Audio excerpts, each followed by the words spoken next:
Hello again. This is TVC News. The Nigerian army says its troops have successfully thwarted a plan to plant improvised explosive devices on a busy road in Borno State. The road is a major commuter's route and a major path for supplies to troops in Bita, Borno State.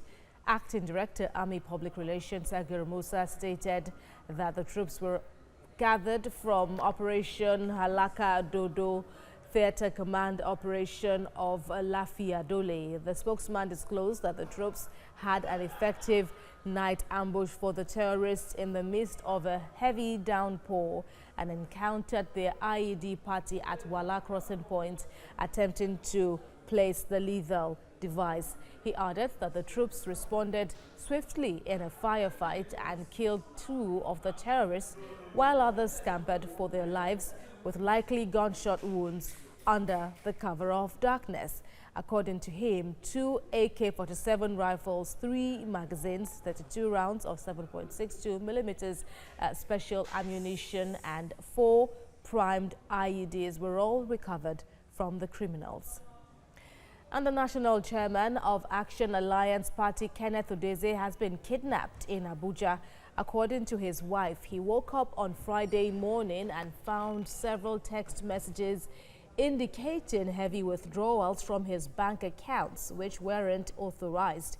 And after suspecting his account had been hacked, he rushed to the bank to find out what happened, and that was where he was kidnapped. This abduction adds to a worsening spate of insecurity across Nigeria, a crisis that has seen thousands of Nigerians and foreign nationals kidnapped for ransoms, wounded or killed by violent criminals.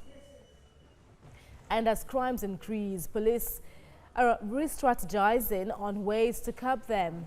The Inspector General of Police has just ordered the deployment of aerial surveillance helicopters to major cities in the southwest and northwest. The base of the northwest operation would be Abuja, while the southwest will be handled by a new base in Ondo State. The police wants Nigerians to remain calm and to go about their businesses without fear.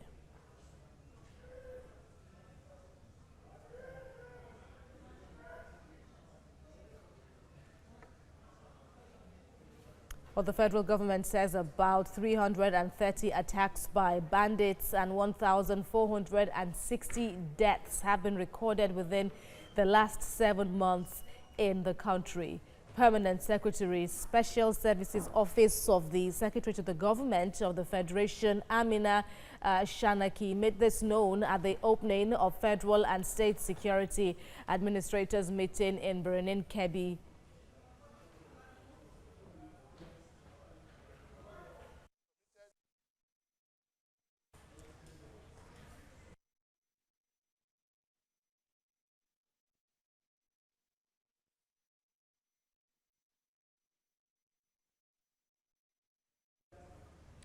Joining us now is security analyst Femi Aratoko Ale to talk about this developing story. You're welcome.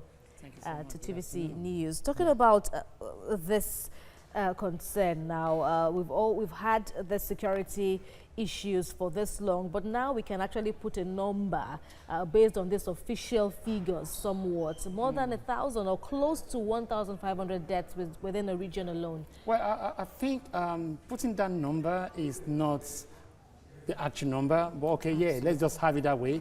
It's quite horrific to have this amount of numbers of people dead in a country, Nigeria, the giant of Africa, with 1,000 or almost 2,000 people dead already through banditry and bandits and kidnaps and all the rest. It shows our level of security is not yet there, as said. However, we can improve on that. But how do we improve on that? Is by providing the necessary materials needed by these security operatives to allow them to do their job properly, and do not allow security partisans to be involved in whatever we do in terms of protecting lives and properties in Nigeria.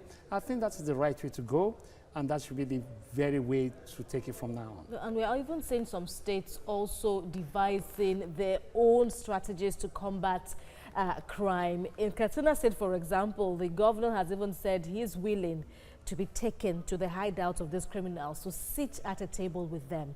I don't think that should be the right direction to take it. Let me set the record straight within the national news today. I was in an engagement yesterday with the CP Lagos State, and I gave him a credible security solution to how we can actually make it work. He adored it, he welcomed it. Tell us about that. Basically, I was at Ikpaja police station yesterday, the CP was there. The theme of the program is all about my community, my security. The faith leaders were there, the Hausas, the Igbos, the Yorubas, the military personnel, the private securities from different angles. They were all there yesterday. And I came up with the idea of this community protection and everything. I came up with some other security devices that they can use. I even showcased the CP using it, just to showcase that, yes, this can actually work. And it was actually shocked. How will this be different? How will this be different from, for example, now the civilian JTF in the Northeast? Well, with the civilian JTF, it will definitely be a good idea for them to adopt the model I presented with them yesterday, so with the training, with arms. They need the training.